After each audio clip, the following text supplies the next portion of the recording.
Hello everyone, this is মনা sir. আজকে আমি তোমাদের কাছে ট্রান্সফরমেশন অফ সেন্টেন্সেসের কিছু এক্সাম্পল নিয়ে এসেছি। হাতে কলমে আমি সেগুলো আনসার করব, তোমরা একটু সবাই দেখে নেবে আর আমার চ্যানেলটাকে সাবস্ক্রাইব করো সবাই। দেখো, প্রথম বাক্য আছে the nurse vendor blew out his flare. বলা হয়েছে প্যাসিভ করতে, ঠিক আছে? ধ্যান দিয়ে সবাই দেখবে একটু এখানে। তাহলে আমার যদি প্যাসিভ ভয়েসে করতে হয়, আমি ভার্বকে আমরা কী দিয়ে প্রশ্ন করি, কি বা কাকে। তাহলে ব্লো আউট মানে হচ্ছে এক্সটিংগুইশ, যার মানে হচ্ছে নেভানো। তাহলে কি নেভানো হচ্ছে? His flare. এইটা আমার কী হবে? সাবজেক্ট হিসাবে এগিয়ে আসবে। হিজ ফ্লেয়ার হয়েছে। এরপরে টেন্সটা কী ছিল? Past indefinite. তাহলে ফ্লেয়ার কী নেবে? ওয়াজ। এরপরে কাজ জায়গা V3, ব্লো, ব্লিউ, ব্লন আউট হলো। তারপরে বাই কার দ্বারা? দ্য নার্স ভ্যান্ডার। হয়ে গেল প্যাসিভ। নাম্বার 2 দেখো, the astrologer said he was crushed under a lorry. Reporting verb past টেন্সে আছে, সেন্টেন্স অ্যাসার্টিভ। ফলে দ্য অ্যাস্ট্রোলজার said that। আমি নেরেশনের ভিডিও অলরেডি আপলোড করেছি, ভয়েসের ভিডিও আপলোড করা আছে, তোমরা এইভাবে পড়েছো বা শুনেছো, দেখেছো তোমরা, যে বলা হয়েছে সেড অ্যাসার্টিভ সেন্টেন্সে সেডই থাকে, সেড টু হলে পরে টোল্ড হয়। আমরা সেড বসালাম, লিঙ্কার দ্যাট দিলাম। এরপরে দেখো টেন্স দেখতে বলা হয়েছে 3 নম্বর। তাহলে 3 নম্বর আমার হি ওয়াজ ক্রাশড, অলরেডি কিসে আছে আমার এটা? না পাস্ট ইনডিফিনাইট আছে। এছাড়া আমি তোমাদেরকে বলেছি কি ওয়াজ ইজ ইকুয়াল টু কি হয়ে যায়? হ্যাড বিন হয়ে যায়। তাহলে that he had been, was where is equal to কি? had been। তাহলে he had been কি হয়ে গেল? crushed under a lorry। clear? Number 3, he was never known to preach anything। Interrogative করতে বলা হয়েছে। ইন্টারোগেটিভ করার নিয়ম হচ্ছে, অ্যাসার্টিভ থেকে ইন্টারোগেটিভ করার নিয়ম হচ্ছে, ইন্টারোগেটিভ সেন্টেন্সে সবসময় কী হয়? হেল্পিং ভার্ব এগিয়ে আসে। এটা হচ্ছে স্ট্রাকচার। তাহলে আর নাবাচক থাকলে আমরা হাবাচক করে থাকি, হাবাচক থাকলে নাবাচক করি। এটা করার পিছনে কারণ হচ্ছে ট্রান্সফরমেশনে একটাই জিনিস দেখে রাখা ভালো, যে আমাদের প্রশ্নের কিন্তু মানে যেমন কোনো মতে আমরা যেমন চেঞ্জ না করে ফেলি। তাহলে হি ওয়াজ নেভার, হেল্পিং ভার্ব রয়েছে, এখানে ডু ড্যাশ ডিড ব্যবহার করব না আমরা। ওয়াজটাকে হি এর আগে নিয়ে এলাম, ওয়াজ হি। হি ওয়াজটা কি হয়ে গেল? ওয়াজ হি। নেভারের হাবাচক কি? এভার। Was he ever. তারপরে আমাদের যা আছে লিখে ফেলবো। To know, none to preach anything, চিহ্ন question mark. As a student আমাদের সবথেকে বেশি ভুলটি যেখানে হয়, আমরা কি করি না, বাক্য খুব সুন্দর আমরা তৈরি করে নিই, ট্রান্সফরমেশনটা করে ফেলি, কিন্তু আমাদের সবথেকে বড় যে মিস্টেকটা হয় সেটা হচ্ছে বাক্যের শেষে একটা পাংচুয়েশন মার্ক দেওয়া। আমাদের এটা খুব বাজে একটা অভ্যাস রয়েছে। ফুল স্টপ, কোয়েশ্চেন মার্ক এগুলোতে আমরা ইম্পর্টেন্স দিই না।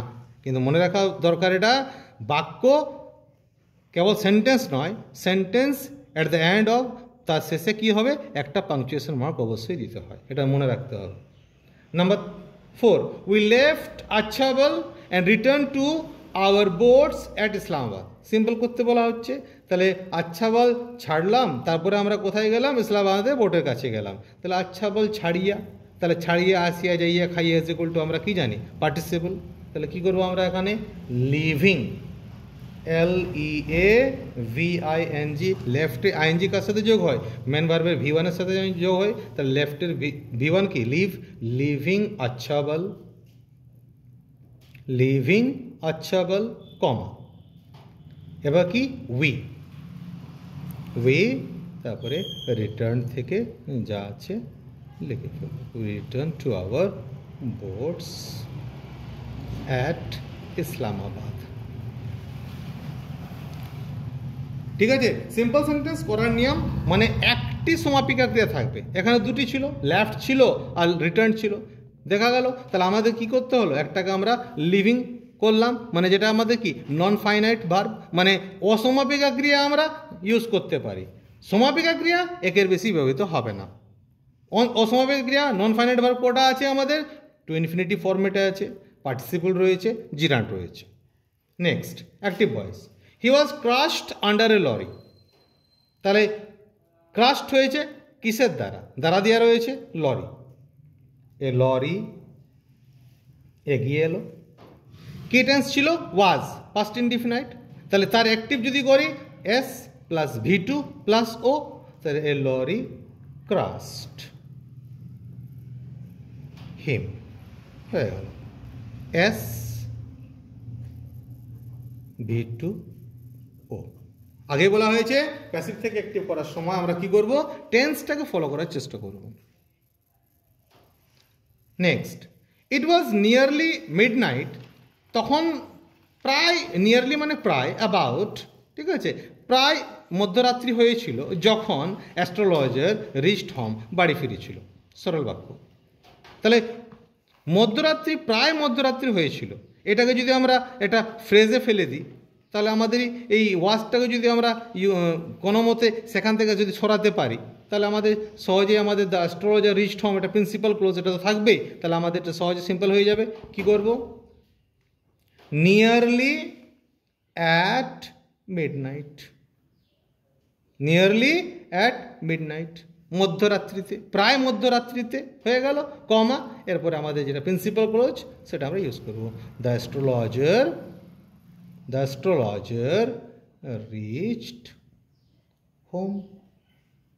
ভার্ব কোটা একটা, রিচড সমাপিকা ক্রিয়া, বাস।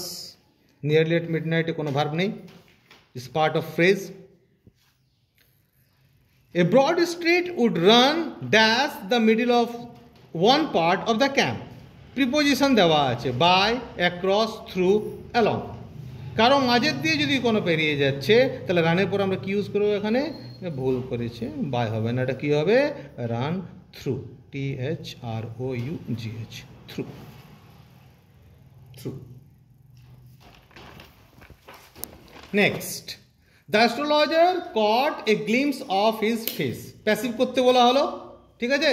তাহলে কট ভার্ব, কি কট করছে? A glimpse of his face, পুরোটা এগিয়ে এলো, a glimpse of his face, subject পেয়ে গেলাম আমরা, ঠিক আছে। A glimpse of his face, এরপরে কি পাস্ট ইনডিফিনিট রয়েছে? ওয়াজ,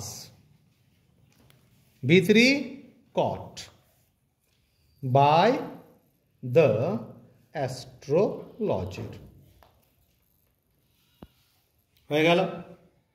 তারপরে রয়েছে how I use to hate Kali. এটা কি বাক্য? এক্সক্লামেটরি।